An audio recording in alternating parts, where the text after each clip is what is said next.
So, what do you think makes someone a guru or Sat guru versus other kinds of spiritual teachers? Where's the Well, it's interesting you bring it up. I was with my father, who's 92, and he was sharing an event that happened to him about 8 months ago, where he didn't know what had happened, but it felt like a stroke, but he wasn't sure, and there was no symptom. But he said, my whole personality fell away. All the parts of me, he didn't call it that way, he says just everything fell away, and that he's been crying ever since, continuously.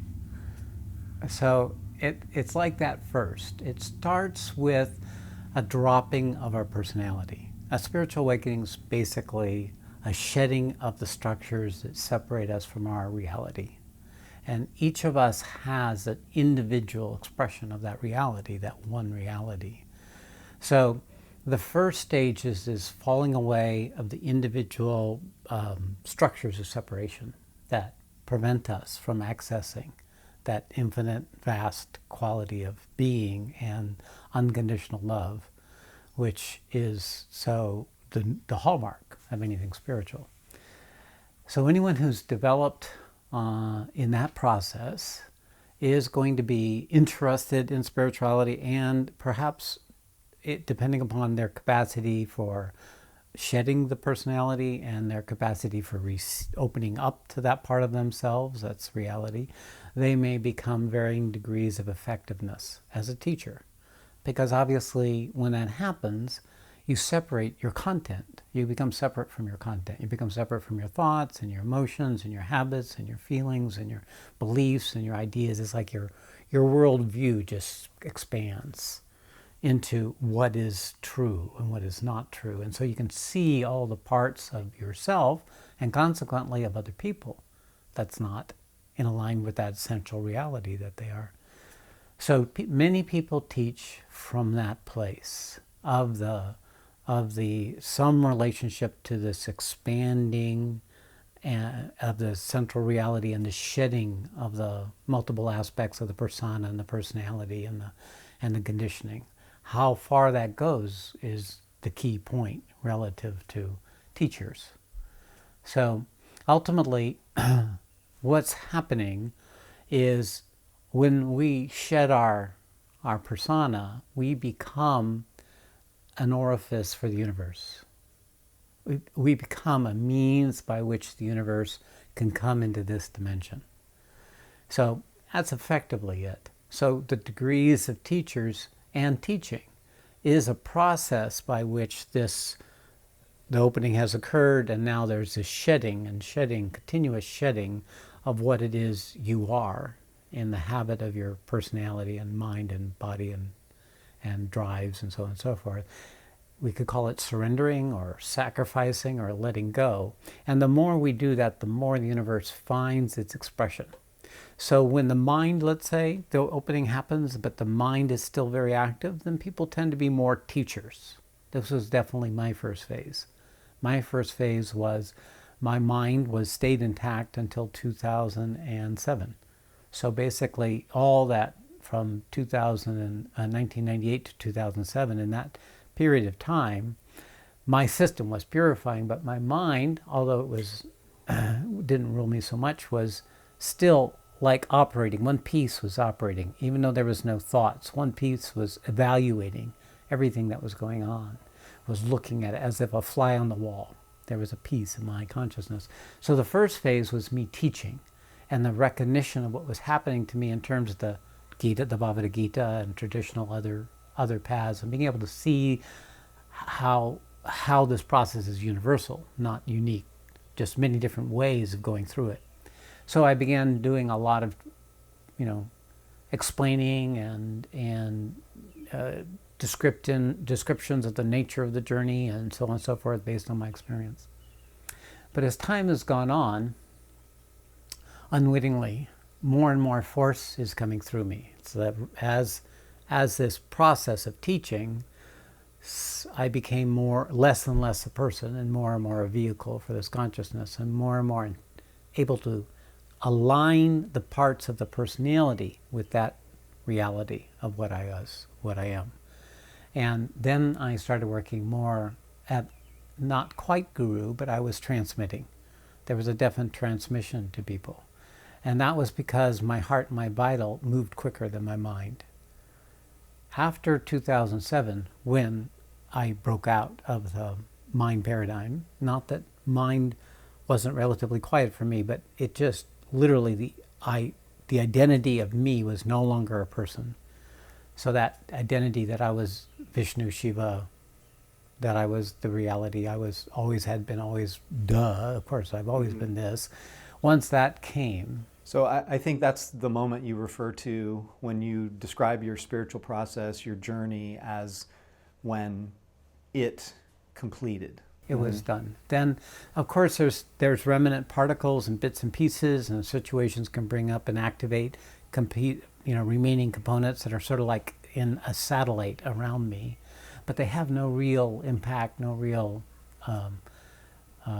influence, and that even they now are fading away and fading away. So I'm just like a shell. I'm a straw dog. I'm an empty puppet that becomes skillful actually in being a puppet.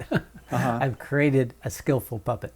And so now everything's available. The understanding of the nature of the universal forces, the ability to transmit Shakti, the ability to explain or see the structures that are occurring both in individuals who come to me, what's happening in group, and what's happening in the collective consciousness. It's all being shown because it's showing me for the purpose of working with it.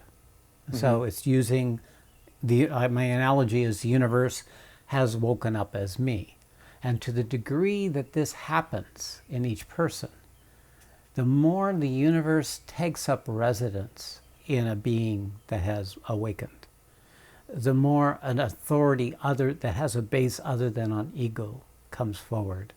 And this authority has a responsibility. It has a duty. And so with what do you experience, like a sense of purposefulness? Yeah. There's a sense that this isn't about anything to do with this person. This has to do with what I'm serving. And this or what is being served. What is being served, yes. So from the point of view of me, it's a serving from over here, but from what's being served. And that's the thing I also need to say is that in this state for me, the universal and the individual are the same. Yeah. The personal and the impersonal are the same. So I can say me and not be the person. And then I can say the universe and also acknowledge that's also true. I mean, people listening might be confused but within your awareness, consciousness, whatever, there's no confusion. There's no ambiguity, there's no separation.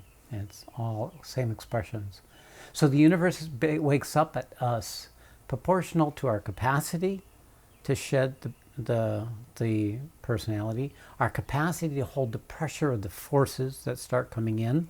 When one becomes an oracle or an opening to these universal forces, there's a tense pressure and transformation that goes on that creates a more and more capable vessel. And then also the ability of the person to bring it back into the world, to redesign their personality, to recreate a mind, to recreate a vital, to recreate a body that's aligned with the expression of the universe into the creation, because the universe loves to be us. The universe wants to be as much us as possible because that's what the universe delights in, right? The universe. So when you say us, you mean like each of us, the unique, individualized, like Julian Whatley. Yes, exactly. Characteristics. The characteristics that are unique to you, to each of us. That's what the universe delights in. And that's what it wants. It doesn't want you to be abstracted and just always in the oneness, because the universe is always in oneness. So what?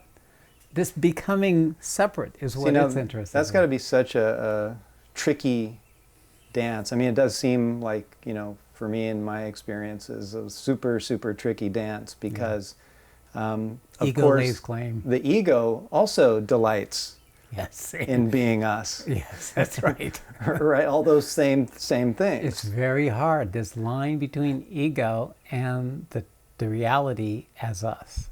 It's very close. The difference with ego is it's feeding a structure of separation.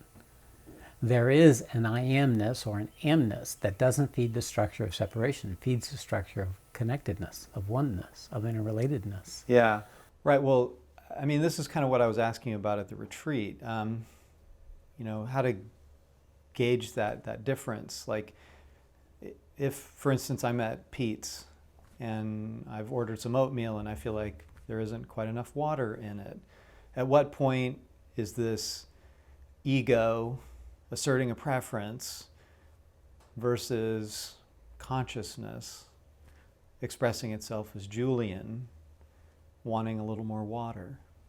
So the idea of how can we tell what's the difference between the universe and us, the ego and the universe. Right, and well, you know, there's always us kind of looking out from behind the steering wheel of our lives, right? But then there's this this notion of like living the guided life. They talk about it in that book, Daughter of Fire, and you know, you refer to yourself as being this empty puppet, you know, basically animated by the universe, right? And there's this Sioux medicine man I read about called Fool's Crow, and he talks about being a hollow bone. It's all expressions from the same thing. Now, the essence of your question is great because you can't know. I mean, not from the point of view of ego. It is the state of the light that you're living in. It's the vibrational frequency that you're living in. When you're in a human vibration, it's quite contracted. It's basically almost continuously under a kind of stress. The ego paradigm is a stressful condition. Therefore, things that would not matter much more, like not having water in my oatmeal, would be an expression of the irritation of consciousness being a limited human being. And so lots of things irritate it. It has to have it a certain way. That's why preferences become important. But when the stress of ego relaxes, it's just oatmeal dry or oatmeal wet. And there's enjoyment in both. So, and then it's just a whim to go and have more water or eat it just like it is. So it is of the frame of reference of the vehicle. The vehicle is like a lens with a coloring and a boundary and, you know, grid marks that says this is how I am with my daughter, this is how I am with my job, this is how I am when I'm with myself. You know, it's like a grid mark. And the universe is living itself as you, but it does, within that grid, it doesn't know anything else but those things that are within the grid. Mm-hmm. So the transformation is when the lens starts expanding. It's when the vehicle through which the universe expresses itself starts letting go of that stress of individualized existence, that then this whole question becomes not a problem.